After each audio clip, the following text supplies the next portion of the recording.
So I'm going to be sharing with you how the experience of just me sitting by my window and looking across from me is a hospital, and looking at this private hospital that is clean and looks comfortable gave me the weirdest but the greatest lesson ever as regards to marriage, and I'll tell you how that applies.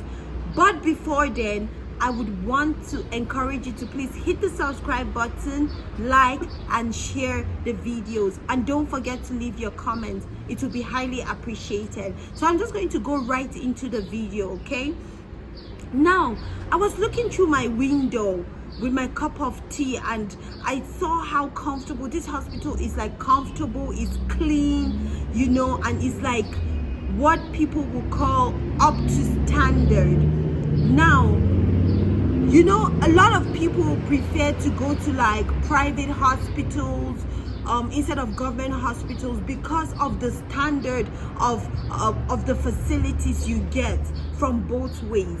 Now, I'm going to be sharing with you how this whole theory like taught me a huge lesson about marriage. And if you have a friend who is married or a relative who is married, please share this with them. This might actually really help them. So, you know, when you look at a hospital, what's the first thing that comes to your mind?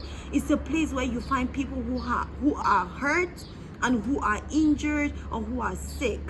Now, I'm just gonna add this. Like, there are 5 categories of people you see in a hospital. The first category are the sick people and the injured. The second category are the people who took those people to the hospital to get treatment. The third category will be the Good Samaritans. So like, you meet people who just like, so you know what a Good Samaritan means. You run into someone who is hurt or who is sick and you choose to help them and get them to a hospital to get treatment. The fourth category, the workers. So in the hospital, the doctors and the nurses are not the only workers. You have the lab technicians. I don't know if that's the right word to call them. You have the cleaners, you have the security, you have the gardeners, you have all of these people. They are also part of the hospital workers, besides the doctors and the nurses. Then the 5th category, which is the last one that I categorize them into, will be the visitors. So it's not just everybody at the hospital that is sick, but it's basically you meet the mixture of these 5 parties. Now, number 1, which is the sick, relating it to marriage, this is how I'm going to put it, right? So when you get marriage, so the hospital represents the institute of marriage. Now, you have the number 1, the sick people, the injured. So whether sick by an ailment, or you got into an accident and you got injured, or domestic accident or highway accident or whatever kind of, or car crash, whatever kind of accident, these are the people that come to your marriages. Some of them are healing and some of them are not. And the ones who are not are the ones who come to your marriage and then they tell you all these negative things about marriages. They give you all this like scary stories, scary scenarios. They advise you to even not make any efforts in your marriage. Don't even make any sacrifices. They just try to poison your mind about your marriage. And then you have the ones who are healing, who are coming out of it, who might give you something to learn from, but then like they want to make their situation to be your situation. You kind of feel what I mean. So these people fall into the category of the sick. So they come with all the ailments, with all the nasty things, and they just bring it to your home and your marriage, and they just want to mess it up. Now, the second category, which is the people who took the sick to the hospital. Now, our parents and our friends and our relatives and uncles and aunties, they fall in this category because These are the people that pressure you into getting married. They tell you, hey, when are you gonna bring a husband? When are you gonna bring a wife? When are you gonna have a baby? When are you gonna get a man to put you in, keep you in his home and look after you? When are you going to have a woman who's going to cook for you, wash your clothes, do your laundry, do everything for you? When are you going to have that? And then you start getting like stressed up about it, and you start putting in the effort. You're like, oh, I gotta do this, I gotta do this. So that is the second category. And in this category, they don't understand exactly how you feel. Most times they don't care the situation you're in, they don't care how far you've come. All they care about is that they get you to that institution of marriage, they get to that hospital for you to get the treatment, which is they get you to just get married. That's all they want you to do. Then the third category is going to be the Good Samaritans. Now, when you do get married, you start having, when you have certain issues in your marriage, or maybe whether it's going good or bad or confusing, you want somebody who can be able to, who you can talk to, but you're worried and you're scared and you're skeptical. But then you run into these Good Samaritans, which are people maybe you meet online via Instagram, TikTok, Snapchat, and you guys start talking, or even in a convenience store, like you guys just meet up and have a conversation, and instantly you click and you realize that you can actually open up and talk to them about your life. And they have very insightful things to tell you. They open up to you and you open up to them, and you just feel like you've known them for a very long time. Like you just find them so easy to talk to.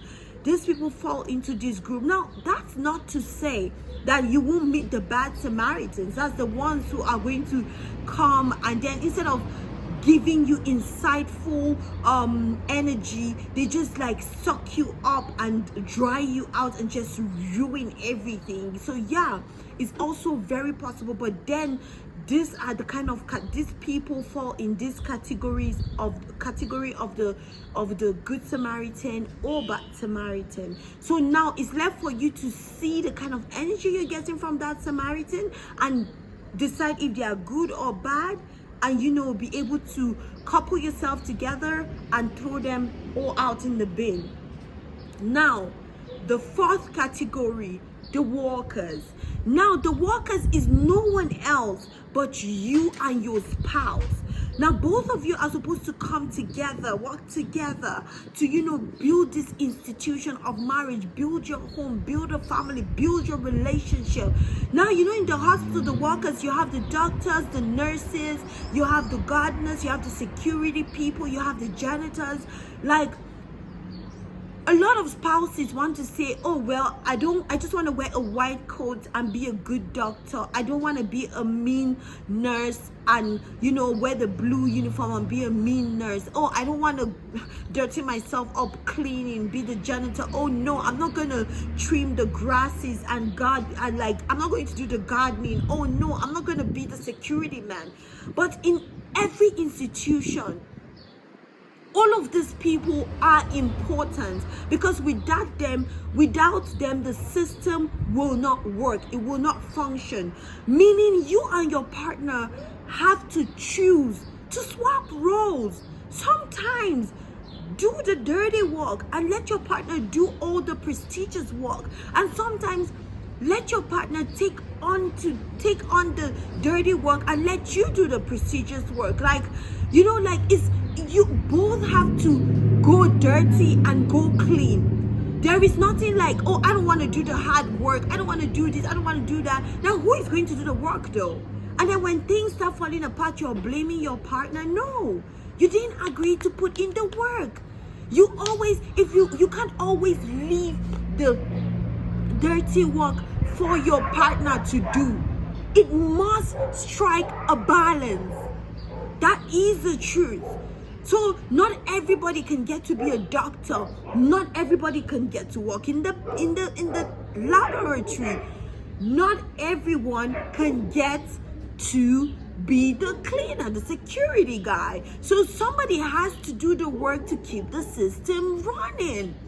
So how do you think your hospital is going to work just fine if one person is satisfied with their position of always doing the prestigious work and the other person is not.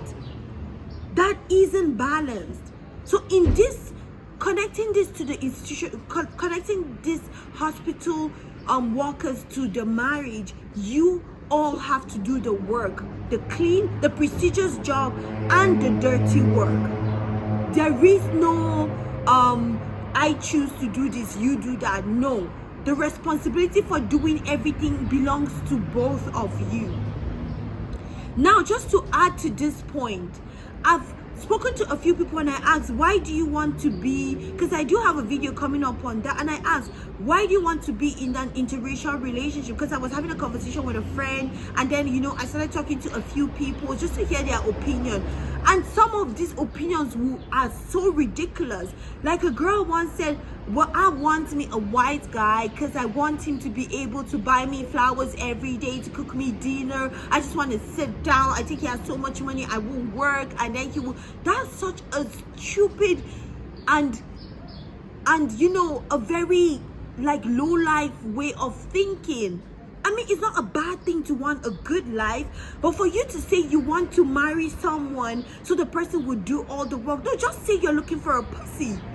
And you know what, if I'm a white guy, I'll take that as an offense, because what I'm trying to say that white guys are pussies, because if you're African, you know that your African men will not at all be as romantic. And I'm not saying romance, the definition of romance cut across differently, but don't be asking for a pussy for a man because you don't want to put in the work. You just want to sit down and take advantage of him. You want to ask him to jump and let him ask how high. You don't want to work, you're lazy, or you're basically, I just feel like that is how it should be run. Everyone should put in the work just equally, because what do you think is going to happen if that partner of yours gets tired or gets bored or feels like they're doing too much and you're not? Then it starts to crumble. Now the fifth category, which falls under the visitors. Now this visitors part is very, very, very, very interesting. The visitors is where you have different people coming in and out. So in a hospital they give you time when you can come in. There are certain foods you bring as a visitor that the patient won't be able to consume because it's not what is required of them health wise. And also there's a number, there's basically the timing, how long you can stay. In your marriage, you should be able to determine how long certain people should be in your life. It should never be a case whereby you allow people that are not supposed to be in your life at certain times of your life to continue to be there, causing commotion, causing drama, causing problems for you. You do not need that. So you need to understand, when is this person really needed? How long should this person stay in your marriage? Their opinion, sometimes they bring gifts to you, and those gifts they bring is not to help you, but rather to destroy you, to bring a lot of conspiracy. They sow seeds, little seeds in your mind, and you're like, oh, this person brought me this. My spouse couldn't even think of bringing this for me. Oh, this person brought me this and said this, that. No. So as a hospital has rules. So should your marriage. Your marriage should be able to have rules and standards and stick by them and say, oh, I want this to happen in my marriage. I want certain people to come and stick around for this long or not. Do not be pressured. Especially number 2, the people who take you to the hospital. Don't let your parents pressure you. Don't let your family pressure you. Don't let your friends even pressure you to hold a ridiculously extravagant marriage and you won't be able to keep up with the bills. Just try to live a realistic marital life just like hospitals do. I mean, sometimes it's not exactly realistic in these hospitals, but you can understand what I mean. So this is how I feel the institute of marriage can be related to a hospital. Now it's up to you to sit down and ask yourself this question. Is my marriage like a private hospital that is clean, comfortable, smells good, has top tier workers, and is up to standard? Or is my marriage like these government hospitals that are dilapidated, they don't have basic amenities, things are like going down, you know, they're not up, like the workers are lazy, mean, and sometimes not available, and you have to sit down and keep on hurting and getting to the point of death before you get any form of treatment? What position is your marriage at this point? And what is it that you're willing to do to lift your marriage up or to maintain it at the standard it is? And who are the kind of people you keep around you? Mind you, sometimes when you find a good Samaritan, they might not be there for a very long time, but use it to your advantage. Open up if you have to. You might learn a whole lot that will help you in your relationship or in your marriage going forward. So I hope you enjoyed my video. Marriage is a beautiful thing, and I'm really looking forward to your comments. And please don't forget to like, subscribe, and share with loved ones. And I hope this helps you a whole deal. Until next time, guys. Bye. Mwah.